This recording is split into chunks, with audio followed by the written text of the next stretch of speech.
لوگوں کو ورگلاتے رہے اور لوگوں کو ان کے ایمان سے نکالتے تو دین اسلام کے خلاف کیا، تو دین اسلام کے خلاف کیا یعنی اللہ کے خلاف کیا.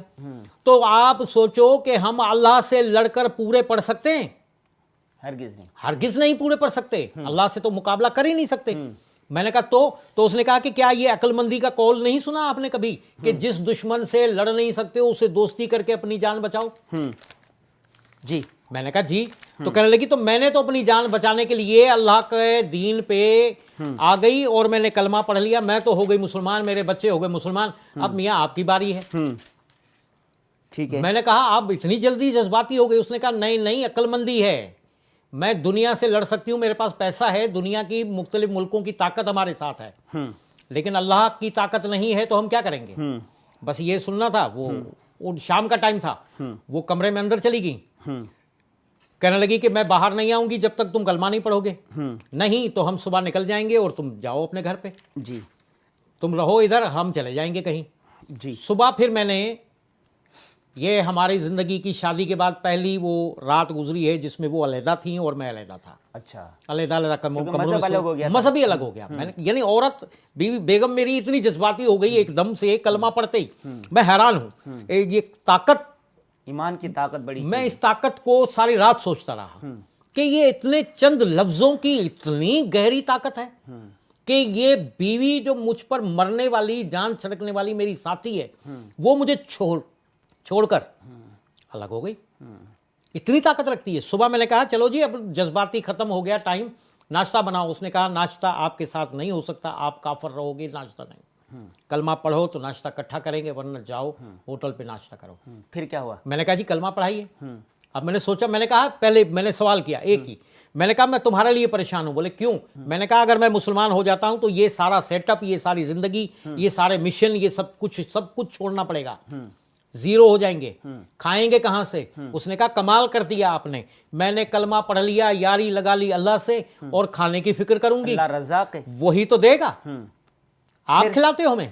میں نے کہا اگر یہ بات ہے تو پڑھائیے کلمہ، بچوں کے لیے زور سے پڑھو، تمہارا ابو بھی پڑھے. وہ زور سے پڑھتے رہے. میں نے کہا مجھے آتا ہے لیکن پڑھاؤ. آپ نے بھی پھر سب نے پڑھا میں نے بھی لا الہ الا اللہ محمد رسول اللہ صلی اللہ علیہ وسلم. ماشاءاللہ. اب بھی نا بہت سارے لوگ برطانیہ میں، امریکہ میں، فرانس میں اور اسی طرح ہندوستان میں جوک در جوک دائرہ اسلام میں داخل ہو رہے ہیں. ماتلی میں ایک پورا بیت اسلام کے نام سے ایک ادارہ بنا ہوا، وہاں پر اسلام کوٹ کے اندر ہندو جوک. یہ قرآن پاک کی حقانیت ہے، اسلام کی بالکل واضح حقیقت ہے کہ دین اسلام ہی دین برحق ہے اور حضور صلی اللہ علیہ وسلم تمام جہانوں کے لیے رحمت للعالمین ہے. آپ نے کتنے سال عیسائیت میں گزارے؟ میری پوری زندگی اس میں گزری ہے. یہ 18واں سال ہے مجھے اسلام. اللہ تعالیٰ نے آپ کو کب اسلام کی؟ 18 سال ہوئے، 18 سال ہو گئے. ابھی عمر کتنی ہے؟ میری عمر 53 سال ہے. 53 سال. 54 سال کا. تو گویا کہ آپ 40-42 سال اس میں رہے. جی بالکل. ندامت ہوتی ہے؟ بہت زیادہ، بہت شرمندگی بھی ندامت کے. یہ جو ندامت ہے، یہ جو کچھ آپ نے مسلمانوں کو ورغلایا، اس کے کفارے کے لیے کیا کر رہے ہیں؟ کفارہ تو ضروری ہے نا. ہزاروں لوگوں کو ورگلایا. اس کے بارے میں خود کہوں تو الگ بات ہے. میرے بارے میں امت اور تکبیر میگزین میں لکھا جاتا رہا اور وہ پڑھے ہیں میرے پاس. آپ نے جو اب میں تبلیغ کرتا ہوں، دعوت دین دیتا ہوں، عیسائیوں کو بھی، ہندوؤں کو بھی، بہائیوں کو بھی، قادیانیوں کو بھی، اور اس طرح سے بے شمار لوگ مسلمان ہوئے. اور وہ لوگ جو میرے ہاتھوں برباد ہوئے تھے عیسائیت کی طرف چلے گئے. میں نے آپ جو مسلمان ہوئے نا، سورہ حجرات کی آیت نمبر ہے تقریباً آیت نمبر ہے 71. یمنون علیک ان اسلموا قل لا تمنوا علی اسلامکم بل اللہ یمن علیکم ان ہداکم للایمان ان کنتم صادقین. اس کا شان نزول یہ ہے کہ قبیلہ بنو اسد کے چند لوگ مشرب اسلام ہو گئے. کچھ دن کے بعد وہ حضور علیہ السلام کے پاس آئے اور آ کے کہنے لگے کہ بھی ہم مسلمان ہو گئے ہیں، از خود مسلمان ہو گئے ہیں. ان کے کہنے کا مقصد غالباً یہ تھا کہ آپ کو ہمیں مسلمان کرنے کے لیے زیادہ تگ و دو محنت نہیں کرنی پڑی ہے. تو گویا ایک قسم کا انہوں نے احسان سا جتلایا. تو اللہ تبارک و تعالیٰ نے یہ آیت نازل کی کہ یمنون علیک ان اسلموا، کہ یہ لوگ تم پر احسان رکھتے ہیں کہ یہ اسلام لائے ہیں. بل اللہ یمن علیکم ان ہداکم للایمان ان کنتم صادقین، ان سے کہو کہ مجھ پر اپنے اسلام لانے کا احسان نہ جتاؤ، بلکہ تم پر یہ اللہ کا بڑا احسان ہے کہ تمہیں مسلمان ہونے کی توفیق دی۔ یہ ہم پر اللہ تبارک و تعالیٰ کا احسان ہے، آپ پر اللہ کا احسان ہے کہ آپ کو مسلمان ہونے کی توفیق دی، کفر کے اندھیرے سے آپ کو نکال کر ایمان کی روشنی کی طرف لے آئے اور آپ جنت میں جانے والے بن۔ اس پر جتنا شکر ادا کریں کم ہے۔ آپ پر کفارہ یہ ہے کہ اب آپ جو ہے تبلیغ اسلام کے لیے، دعوت دین کے لیے بڑھ چڑھ کر حصہ میں نے وقف کر دیا اپنے آپ کو، اپنے خاندان کو، اسی میں ہم لگے ہوئے ہیں، میاں بیوی بچے ساتھ لے کر ہم ایک جماعت اپنے گھر کی بنا کر ہم جاتے ہیں۔ اچھا، کن کن عیسائی مشنریوں کے ساتھ آپ رہے، کن کن ممالک کا وزٹ کیا، اس پر ہم گفتگو کریں گے اگلی نشست میں۔ بہتر۔ جی ناظرین، بھائی عبداللہ کس طرح مسلمان ہوئے، قرآن کے ایک آیت سے کس طرح متاثر ہوئے، پھر یہ خود جنہوں نے تقریباً 40 سال کفر کے اندھیرے میں گزارے، عیسائیت میں گزارے، اور پھر یہ ان کی اہلیہ، ان کے بچے مشرف اسلام ہو گئے، اور اس کے بعد اب ان کا مشن یہ ہے کہ دعوت اسلام کو زیادہ سے زیادہ پھیلائیں۔ ہمیں دیجیے اجازت، دوبارہ حاضر ہوں گے نئے موضوع کے ساتھ۔ السلام علیکم ورحمۃ اللہ۔ JTR